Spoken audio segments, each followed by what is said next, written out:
अंत में द्वारपालों ने एक द्वारपाल को भगवान के पास भेजा है।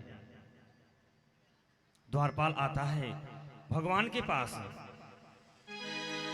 और कन्हैया से कहता है, हे गोविंद, मुझे आपकी सेवा करते करते बरसों बीत गए, लेकिन आज द्वार पर एक ऐसा भिखारी आया है कि मुझे बताने में भी शर्म लग रहा है। भगवान ने कहा, कौन आया है?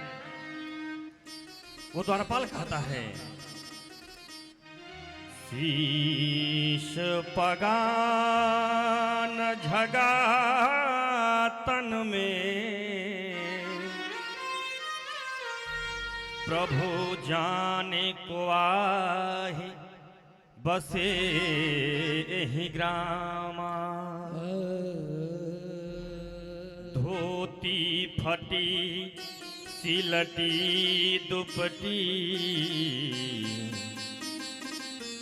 और उपाय उपान है कि नहीं श्यामा।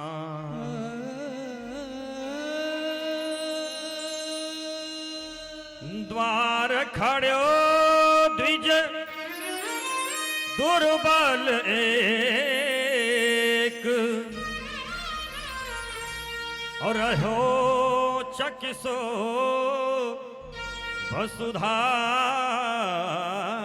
अभिरामा।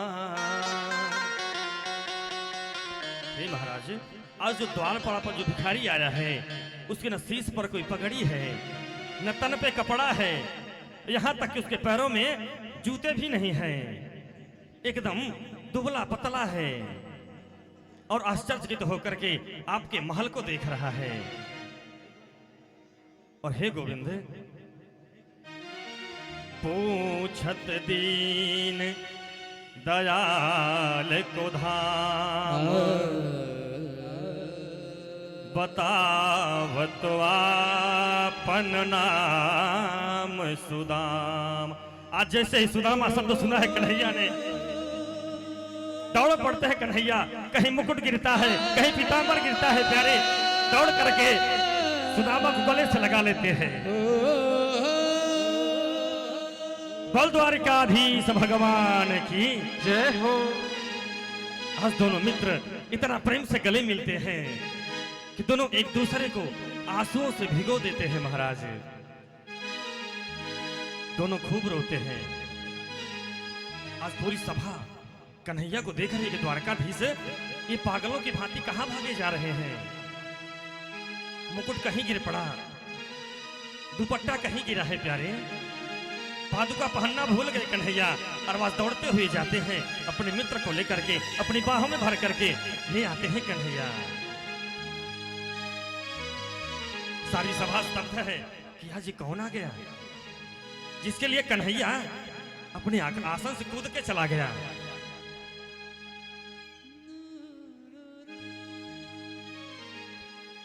कन्हैया ने आज सुदामा जी को अपने आसन पर बिठा दिया है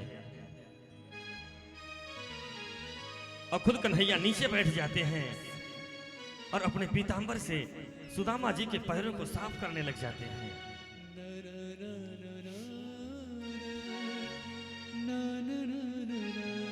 साफ करते करते कन्हैया का हाथ सुदामा के तलवे पर जैसे ही पहुंचा, महाराज सुदामा जी ने पैरों को अपने ऊपर कर लिया है। कन्हैया ने पूछा, क्या हुआ मित्र? सुदामा जी ने कहा, मित्र कुछ नहीं हुआ। कन्हैया ने सुदामा के पैरों को देखा है तो देखते हैं कि सुदामा जी के पैरों में अनेक कांटे लगे हुए हैं, फफोले पड़े हुए हैं। महाराज, कितने फफोले फूट गए हैं और उसमें मिट्टी के कण घुस गए हैं। आज कन्हैया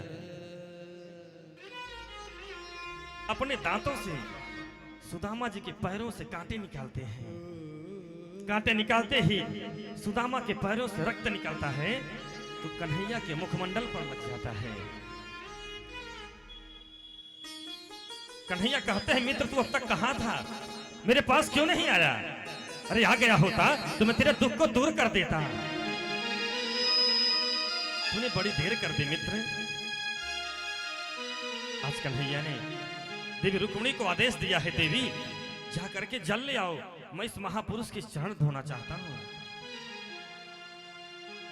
रुक्मिणी मैया जाती हैं जल लाने के लिए, और जब तक मैया जल लेकर के आती, आज कन्हैया ने देखा ये से बेहाल बेवाइन सो पग कंटक जाल लगे पुनि जोए।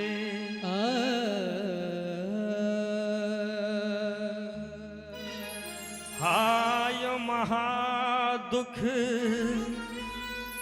पायो सखा तुम,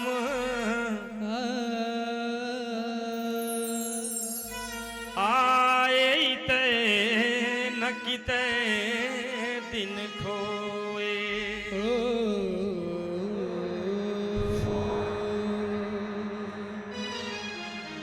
देखी सुदामा की दीन दशा,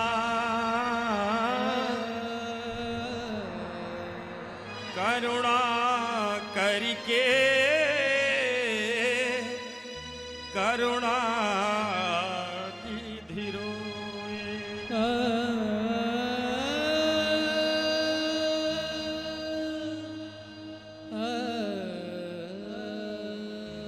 सुदामा की दीन दशा को देख करके कन्हैया के नेत्रों में आंसू आ जाते हैं महाराज, और इतने आंसू निकले कि रुक्मिणी मैया जब तक जल लेकर के आती, पानी परात को हाथ छुयो नहीं, हाथ छुओ नहीं, नैनन के जल सो पग धोए।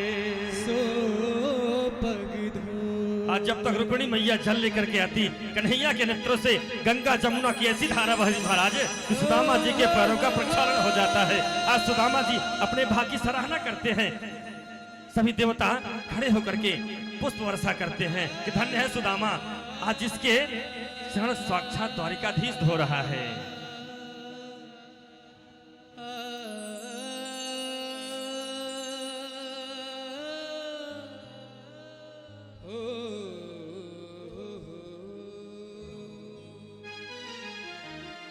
सुदामा जी के चरणों को धोया भगवान ने। रुक्मिणी मैया सोच रही हैं कि इस अवधूत ब्राह्मण ने ऐसा कौन सा पुण्य किया है कि मने न कृतम पुण्यम अवधूतेन भिक्षुड़ा। अरे भिक्षु ब्राह्मण ऐसा कौन सा पुण्य किया है जिसके चरण साक्षात द्वारिकाधीश धो रहे हैं। आज कन्हैया को रुक्मिणी मैया ने देखा कि कन्हैया जब चरण धो रहे हैं तो रुक्मिणी मैया अंदर जाती हैं और एक पंखा लेकर के आती हैं और आज सुदामा जी को हवा करने लगती हैं। धन्य है सुदामा। दोनों मित्र आपस में खूब मिलते हैं। सुदामा जी संकोच में हैं कि कन्हैया क्या करता है, मेरे पैरों को छोड़ दे, अरे ऊपर आजा, तो नीचे क्यों बैठा है। कन्हैया नहीं मानते और कहते हैं मित्र